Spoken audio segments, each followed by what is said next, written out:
दोस्तों, क्या भारत सच में रूसी तेल खरीदना बंद कर रहा है? किसान और हमारे डेयरी वाले सुरक्षित है या नहीं? 50% टैरिफ अचानक से 18% कैसे हो गया? दोस्तों, सोमवार को कहा गया कि अमेरिका ने भारत पर लगा 50% का टैक्स घटाकर 18% कर दिया है। आपको ये भी बता दूं, कुछ बयान यह भी कहते हैं कि भारत अमेरिका से बड़े पैमाने पर सामान खरीदेगा और कुछ जगह $500 बिलियन तक की बात सामने आ रही है।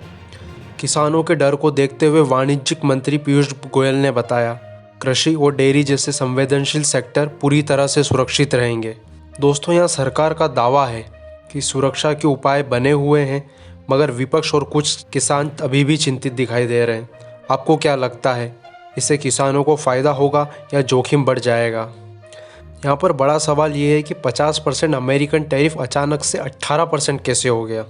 यहाँ सवाल है, ये सुरक्षा किसानों के लिए काम करेगी? चलिए समझते हैं आसान भाषा में। सरकार ने कहा कि समझौते में कृषि और डेयरी को प्रोटेक्ट किया गया है। कहा गया है कि कुछ उत्पादों के लिए कोटा और प्रोटेक्शन भी रखे गए हैं, जैसे कुछ फलों और संवेदनशील फसलों पर नियम। एक पक्ष का कहना है कि इससे अमेरिकी कृषि उत्पादन भारत में ज़्यादा जाएंगे और इससे राइस, पल्स, अन्य पर असर हो सकता है और इनके दाम बढ़ सकते हैं। यानी भारतीय बाज़ार में नई चीज़ें आएगी। कुछ सेक्टर सतर्क हो चुके हैं और पारदर्शिता की मांग कर रहे हैं। यहाँ पर बुनियादी सवाल यही आता है कि क्या ये सुरक्षा का वादा है, और अगर है तो इन्हें लागू करने और छोटे किसानों की हिफाजत कैसे होगी? क्या ये कानून पर्याप्त हैं?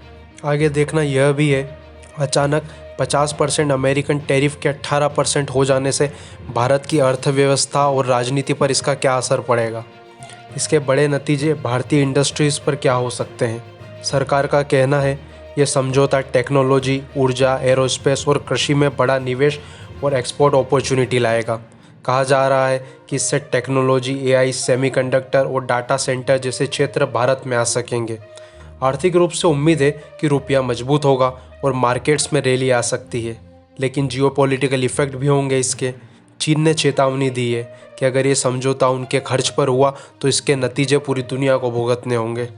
तो आर्थिक फ़ायदा और राजनीतिक जोखिम दोनों भारत में अब साथ साथ चलने वाले हैं।